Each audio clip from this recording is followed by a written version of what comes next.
So slightly unrelated, but I had a thought that we didn't get to go over because of all the online classes, and I forgot to mention it earlier, is we need to talk about the idea of something being rated.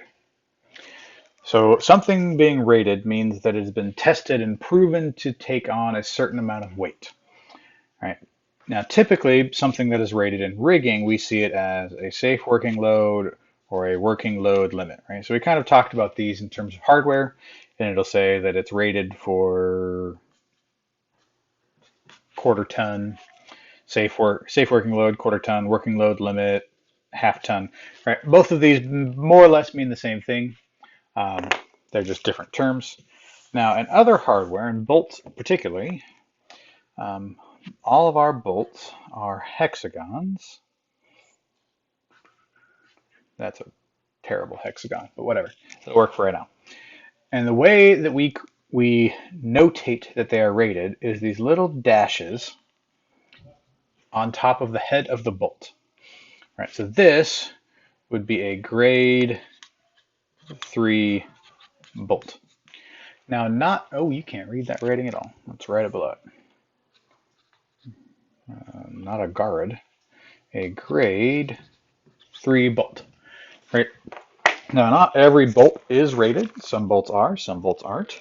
Um, and the grading goes up from 3. 3 is kind of the lowest grade that you can get. Okay, so then it goes to 2, 3, 4, 5. There's a grade 5, there's a grade 8, there's a grade A, and then we go up to letters and it gets bigger and bigger and bigger. Right? Now the reason I bring this up is because you want to use rated hardware wherever the rating of the hardware matters. Right? So there's sometimes in construction where either A, you're lifting something that's so light and so insignificant that it doesn't really matter, right? It's overkill for whatever you're doing. But there are times where you're hanging heavy things overhead that you want to make sure that your hardware is rated. Um, and you might ask, like, why does it matter, right? If I go get a big bolt and bolt it through some scenery and I put a nut on the other end and I'm being safe and I'm using it properly, surely this big bolt that isn't rated is going to be able to hold a lot of weight. And the point is, it should, right? It should be able to hold that weight, but it doesn't necessarily mean that it's going to. It's not tested, it's not proven. And one of the big things that I want to talk about right now is this concept of liability. Liability. Yeah, I spelled that right. Make that B a little bit more prominent. Liability, which means that they are trying to look for whoever's at fault for somebody being hurt. And your goal is to change that liability up the ladder, right? You don't want it to be your fault. You want it to be somebody else's fault. So if something falls and hits somebody in the head, who do they look for first? They look for the person who put it up, right? And so if the person who put it up made mistakes, all that liability falls on you. Sad face, right? So what you want to do is you want to say, I did what I was supposed to do. It was that person over there, right? Or I guess not you, it's them, right? You want it to not be your fault. You want to do everything that you can to make sure that you are not the person liable for an accident that has happened. So one of the easiest ways is to make sure you're using rated hardware. So oftentimes, if you see an unrated piece of hardware, they look almost exactly the same. And they even put stuff on the head of the bolt. It's just not the same stuff. So the rated hardware, you'll see these little ticks, right, like that we just talked about.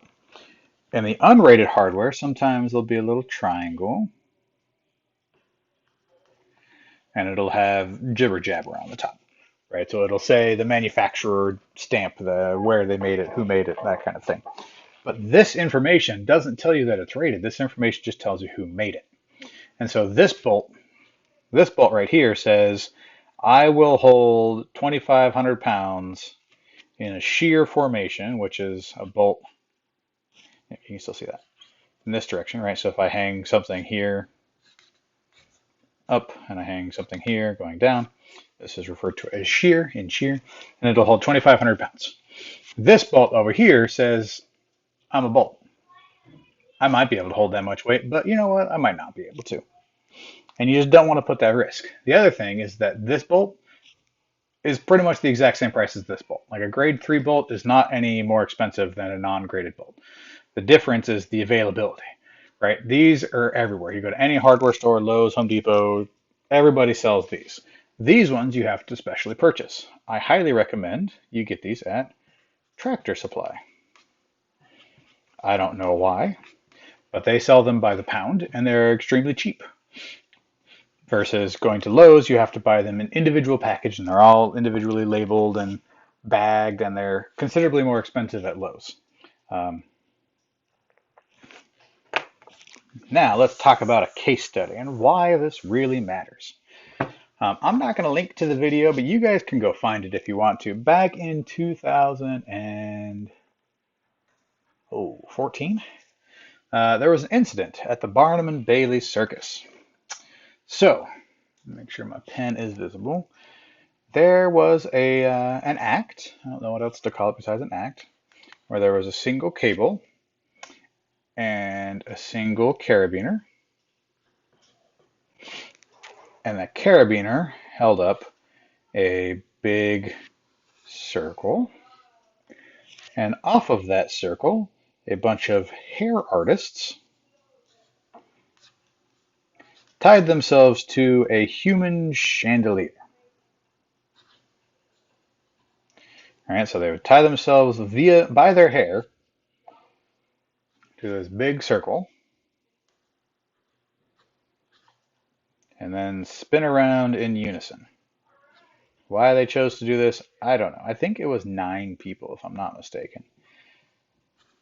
Like I said, you can see videos.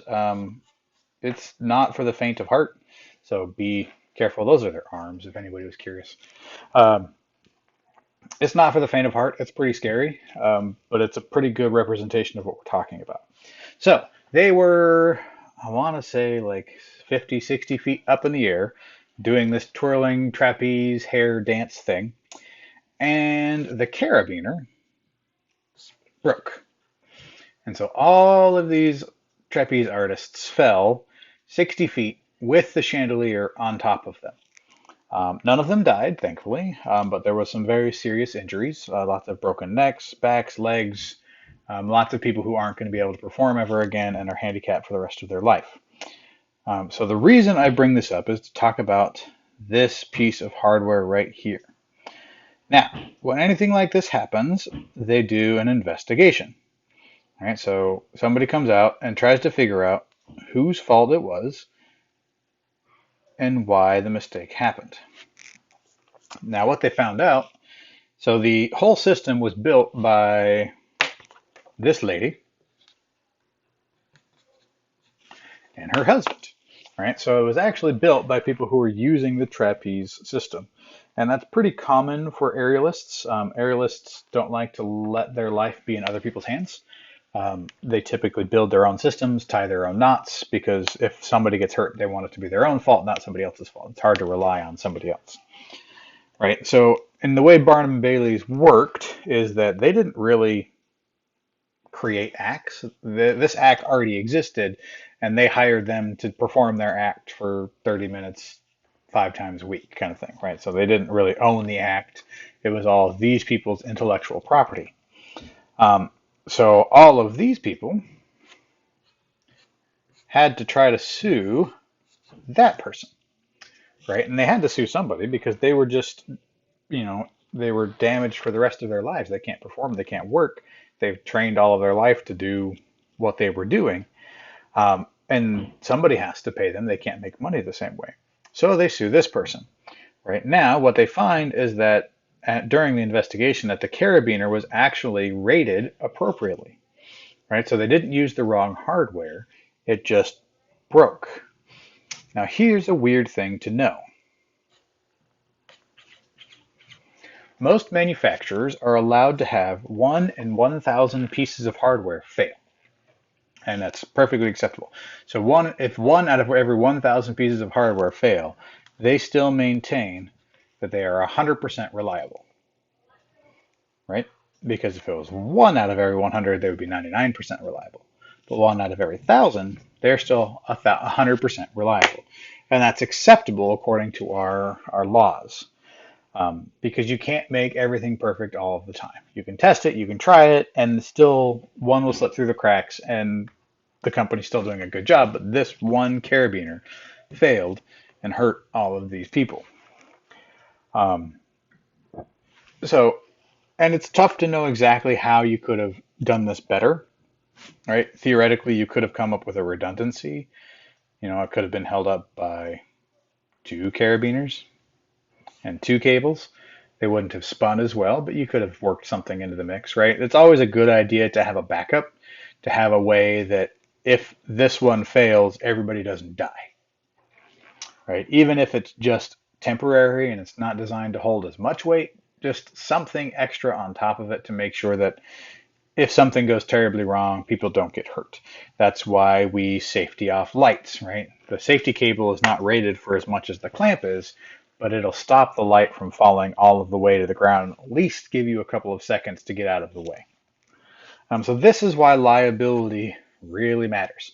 This is a very good example of something that went terribly wrong and why it matters for you to make sure that you're doing a good job and that you're making sure that you do everything the right